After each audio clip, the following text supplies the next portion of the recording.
Ladies and gentlemen, Dean of Science, Dr. Charmaine Dean, Miss Mary Catherine Fallona, Mr. James Fallona, Dr. Millar, colleagues and friends, welcome to the second Fallona Family Interdisciplinary Showcase, made possible through the generous contribution of alumni Mary Catherine Fallona and James Fallona. My name is Martin Houd. I'm a professor in the Department of Physics and Astronomy right here in this building and special advisor to the Dean in the area of research.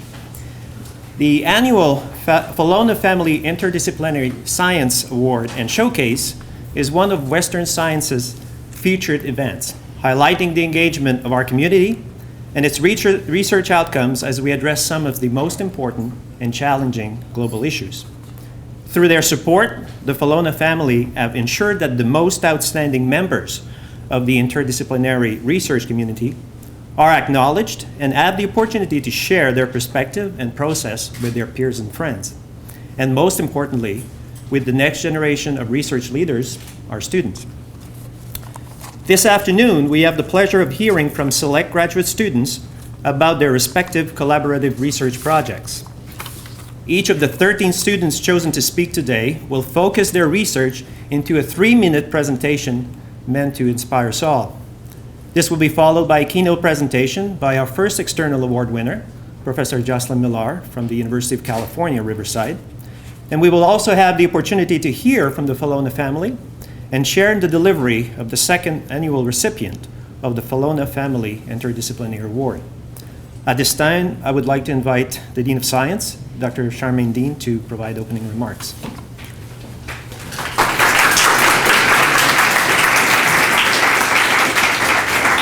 Thank you very much, Martin. Thank you very much, Martin and the team for organizing this event.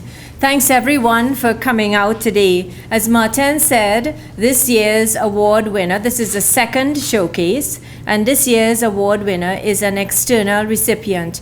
You may remember, and we're very pleased to have him here today, Charlie Trick from the Department of Biology was our recipient last year. Interdisciplinarity is really a passion of the Fallonas. It's critical for the advancement of our society, both for fundamental questions and for handling the emerging challenges that are facing our planet. So we're really pleased to partner with them in showcasing interdisciplinarity through this particular event, annual event. The first portion of the event, as Martin says, will offer a selection of presentations from our students focusing on interdisciplinary research. And we have students from the departments of biology, chemistry, computer science, earth sciences, medical biophysics, and physics and astronomy. So without further ado, let's start these presentations. Please help me welcome our first speaker, Shayamila Mahagamula Gamaj, from Physics and Astronomy.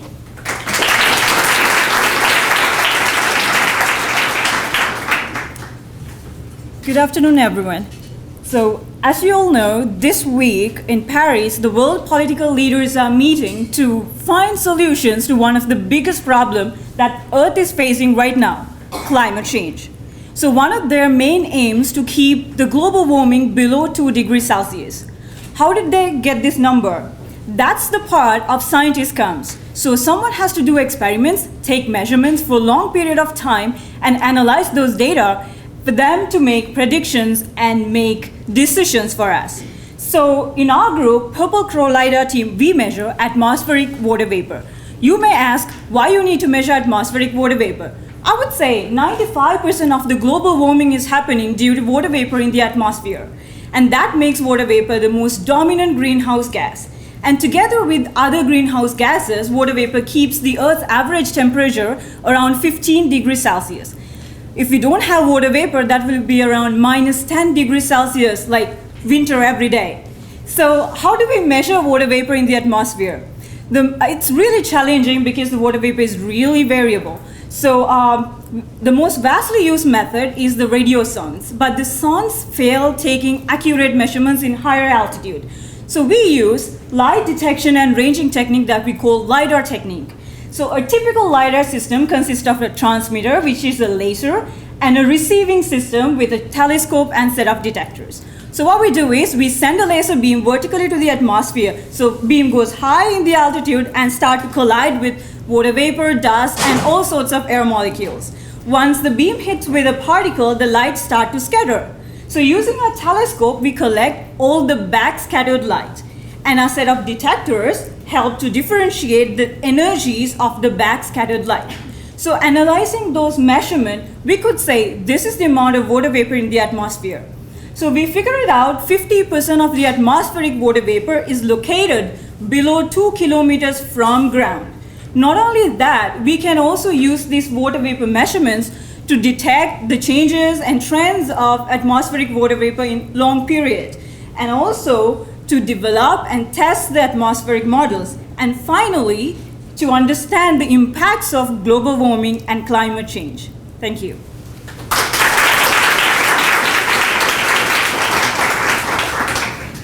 Good afternoon, everyone. So to begin with, I would like you to think about the brain as a spider web.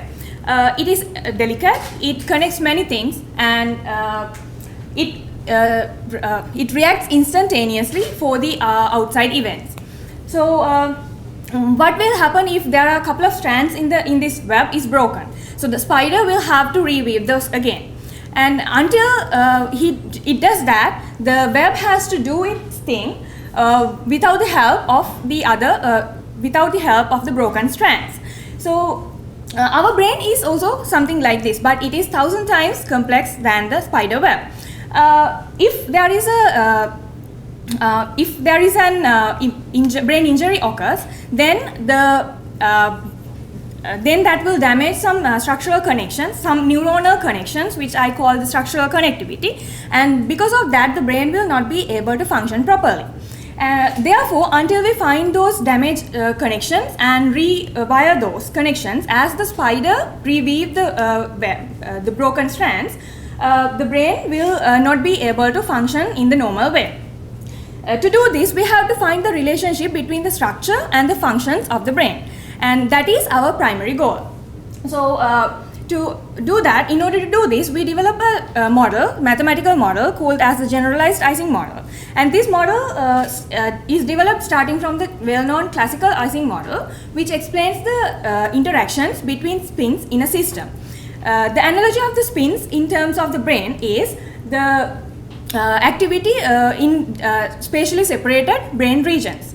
That means if I rephrase the generalized Ising model, using the generalized Ising model, we will be able to explain the interactions between spatially separated brain regions. To generalize this model, we extract the structural connections of the brain using brain imaging techniques. And it is like counting the number of fibers, counting the number of strands which connects to each pair of regions in the spider's web. So we use that structural connectivity and we input that connectivity into our model, and the model does its thing. It simulates this data and it gives us an output, and then we compare this output with the actual function of the brain, and this function is also extracted from brain imaging techniques. One interesting point to note here is that once we have the structural connectivity, we can play with the structural connectivity and we can test different things. We can input different types of structural connectivities to our model, the generalized Ising model, and we can see how the function varies depending on the changes we make to the input. And that is why we can't do this type of thing using only the neuroimaging data. That is why modeling plays a crucial part in this area. So once we successfully define this model, we will be able to extract or find the damaged connections in the brain, and we will be able to try to reconstruct those as the spider weaves its broken strands. And if we could do this in terms of an injured brain, we will be able to help that brain to function in the normal way. And this will be a breakthrough advancement in neurology. Thank you.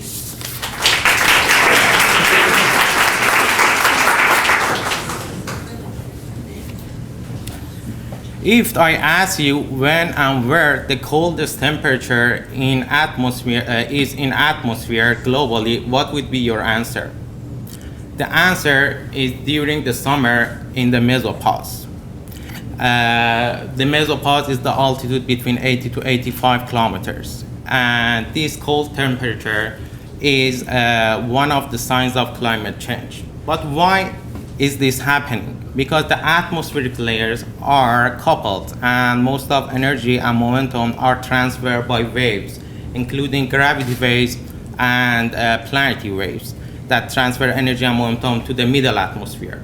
The middle atmosphere is the altitude between 10 to 120 kilometers.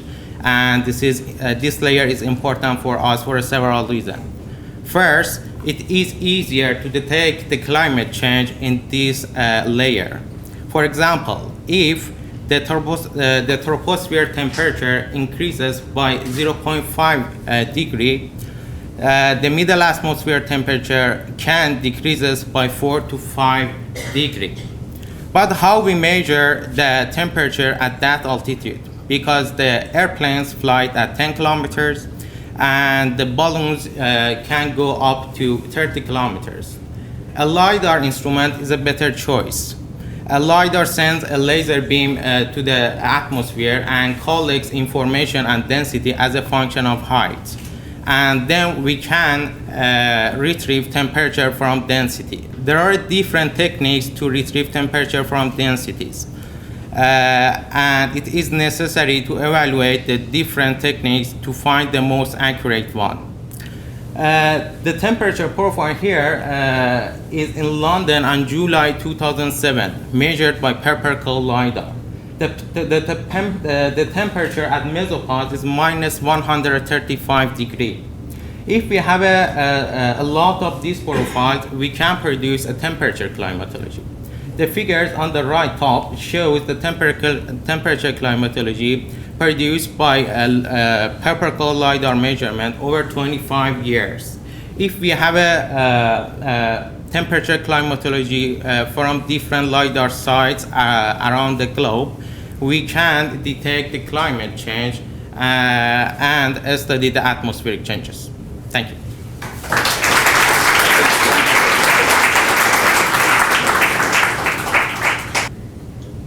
Yeah, good afternoon to all of you all.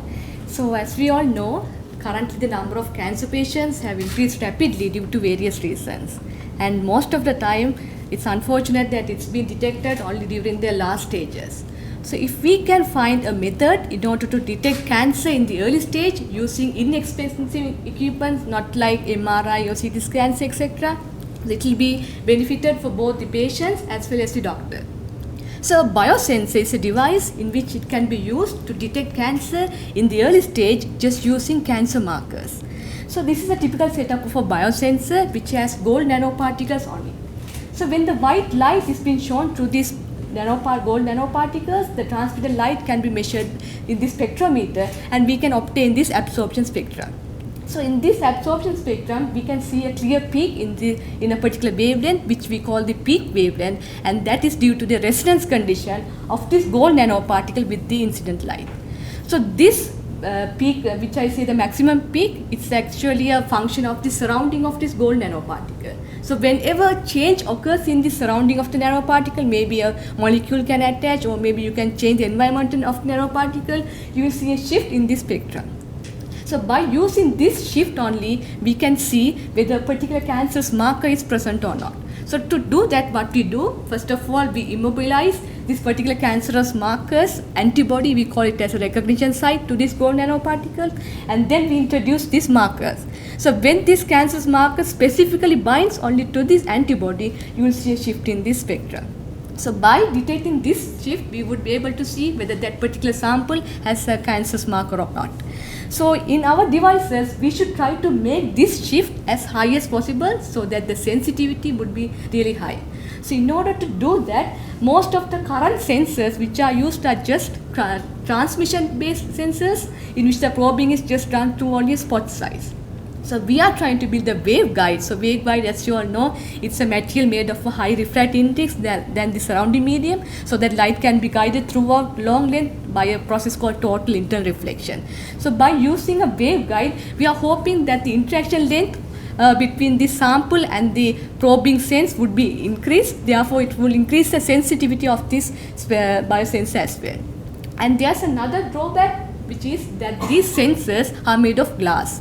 So glass is actually brittle and it is much expensive as well. So we are planning to build this sensor fully on polymers. So polymers, as we all know, it's much easy, it's very flexible as well as it's less expensive. So by building a sensor made with this polymer using this waveguide, we are hoping that in future we will be able to actually fabricate a biosensor which is cost effective as well as which has a high sensitivity than the currently existing ones. Thank you very much. Hello all, my name is Jeff Van Kerkhoff. I'm a grad student in the Physics and Astronomy Department. Particularly my research is in atmospheric physics, and specifically I study atmospheric water vapor. So you may know, you probably all know that water vapor plays an important role in weather and climate. It's the main component in the water cycle. It dictates what the weather is going to be like today. And after Sham's presentation, you probably now know that water vapor is very important in determining climate change. However, you may not know that water vapor is also important in not only the destruction of stratospheric ozone, but also in the transport of particles over long distances over the course of the globe. So we measure water vapor using an instrument called a LiDAR. Particularly, I use the Purple Crow LiDAR. This basically works by sending a laser into the sky. It'll hit particles in the atmosphere, such as water vapor, and will be backscattered at different wavelengths. Those are then collected in a large mirror and focused into a box containing this jumbled mess of instruments, which are used to analyze the signal, and produces this height profile, which we can use to look at trends over time. However, unfortunately, particularly at upper altitudes, such as those above 8 kilometers or so, it's very difficult to get accurate measurements of water vapor. So one of my objectives is to gauge this by optimizing our system, characterizing it, and developing more rigorous methods for analyzing the data that we have. Thank you.